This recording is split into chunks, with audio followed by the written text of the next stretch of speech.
जैसा कि आप सभी को विदित है कि मध्य प्रदेश पुलिस आरक्षक जीडी तथा रेडियो के रिक्त पदों की पूर्ति के लिए वर्ष 2023 में मध्य प्रदेश कर्मचारी चयन मंडल के द्वारा लिखित परीक्षा ऑनलाइन ली गई थी।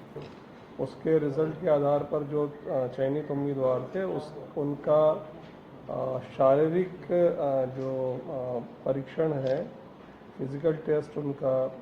चयन शाखा भोपाल के द्वारा 2024 में किया गया था, 16 अक्टूबर से 20 नवंबर के बीच में। इसमें से जो चयनित उम्मीदवार थे, इसमें एक जो न्यायालय के निर्णय के अलावा 6423 अभ्यर्थियों को इलेक्शन ये जो MP ये कर्मचारी चयन मंडल के माध्यम से रिजल्ट फाइनल करके सभी जिलों को उनका आवंटन रिक्त पदों के आधार पर किया गया था। जिलों को तथा SF की यूनिट्स और अन्य यूनिट्स को उनको किया गया था।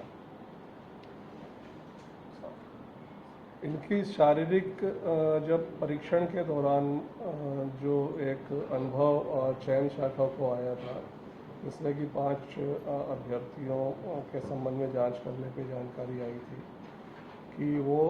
फर्जी आधार कार्ड के आधार पर उस परीक्षा में सम्मिलित होने का उन्होंने प्रयास किया था। उसके आधार पर चयन शाखा द्वारा सभी जिलों को सामान्य तौर से जब सिलेक्शन होता है तो उनका मेडिकल और उनके दस्तावेजों की जांच के आधार पर उन लोगों को योग्यता के आधार पर ज्वाइनिंग दे दी जाती है। और चूँकि एक जो अनुभव रहा था चयन शाखा के, उसके आधार पर उन्होंने अलग से सभी यूनिट्स को ये निर्देश किए थे कि जो अभ्यर्थी सेलेक्ट हुए हैं उनके जो आधार कार्ड हैं, उन आधार कार्ड का एक आधार के अंदर एक फैसिलिटीज़ रहती है जिसमें कि उसकी आधार वैलिडेशन का आप डिटेल्स निकाल सकते हैं। तो ऐसे व्यक्ति जिनके की आधार वैलिडेशन लिखित परीक्षा के पहले और लिखित परीक्षा के बाद में चेंज किए गए हैं, वैलिडेशन किया गया है, ऐसे प्रकरणों को संदिग्ध मानते हुए उनकी जो है वो विस्तार से जांच की जाए। तो इसमें अभी जो कुछ जिलों के द्वारा कार्रवाइयाँ की गई हैं, तो उसमें ऐसे कुछ प्रकरण सामने आए हैं जिसमें कि जो चयनित उम्मीदवार थे उनके द्वारा लिखित परीक्षा के पहले अपना आधार का वैलिडेशन कराया गया था। उसके जो बायोमेट्रिक्स है वो चेंज कराए गए, मतलब बायोमेट्रिक्स अपडेट कराए थे, फिर उसके लिखित परीक्षा के बाद में फिर उनके द्वारा बायोमेट्रिक चेंज करा गए थे। उस पर उन्होंने जांच कराई, उनके हैंडराइटिंग की, उनके हस्ताक्षर की, उनके जो बायोमेट्रिक्स दिए गए थे उससे कर्मचारी चयन आयोग से उसकी जानकारी प्राप्त करके और सैंपल राइटिंग करके उनकी जांच की गई थी। जांच करने पर अलग अलग जिलों में कुछ प्रकरण सामने आए हैं जिसमें कि वो भिन्नता पाई गई है। तो उसके आधार पर उन जिलों में प्रकरण कायम किए गए हैं। अभी तक 21 प्रकरण कायम किए गए हैं जिसमें कि 22 जो अभ्यर्थी हैं वो आरोपी हैं। प्राथमिक जो जांच हुई है उसमें ये सामने आ रहा है कि आधार कार्ड जो वेंडर्स हैं उनके द्वारा जो है वो जो अभ्यर्थी के और जो सॉल्वर हैं उनके साथ में जो जानकारी प्राप्त हुई, उनको जो उन्होंने वैलिडेशन किया है उसको सही प्रकार से जांच ना करते हुए उसको आधा अधूरा अपडेट किया गया है और जिसके आधार पे उनके आधार कार्ड वैलिडेट हुए थे। उनकी भी जांच की है। कुछ मामलों में अभी जैसे जांच आगे बढ़ी है वहाँ पर जो आधार कार्ड वेंडर हैं उनको भी उसमें आरोपी बनाया गया है। इन्वेस्टिगेशन में कुछ सॉल्वर्स के नाम सामने आए हैं, उन सॉल्वर्स को भी इसमें आरोपी बनाया गया, गिरफ्तारी की गई इसके अंदर। चूँकि ये प्रक्रिया अभी लगातार जारी है और इसमें वेरिफिकेशन में अपना समय भी लग रहा है, तो इसलिए एक ये माना गया कि एक बार आप लोगों को इसका जानकारी इसमें आ जाए। इसमें चयन शाखा के द्वारा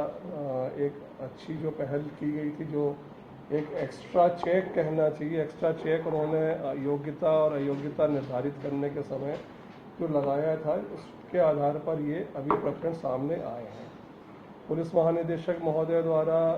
PHQ स्तर से भी लगातार इसकी निगरानी की जा रही है, डे टू डे बेस पे, और चयन शाखा के साथ में अन्य शाखाएं जहाँ जहाँ उनको आवश्यकता है उनको निर्देशित किया गया है कि आप इसमें सहयोग कराएं। माननीय मुख्यमंत्री महोदय द्वारा भी स्पष्ट निर्देश दिया गया है कि इसकी जांच पूरी गंभीरता से की जाए और इसमें जो भी आरोपी सामने आ रहे हैं उनके खिलाफ कार्रवाई की जाए। सर इसमें 3 सॉल्वर ऐसे हैं जिनकी जानकारी आ रही है कि उन्होंने 26 लोगों का एग्जाम दिया, तो 26 बार चेंजेस हुए उनके बायोमेट्रिक, तो आधार वालों को पकड़ नहीं पाएंगे कितना चेंज हुआ? नहीं, अभी तो एक तो मेरे पास में ये जानकारी नहीं है, आपके पास में शायद सूत्रों से जानकारी होगी इसकी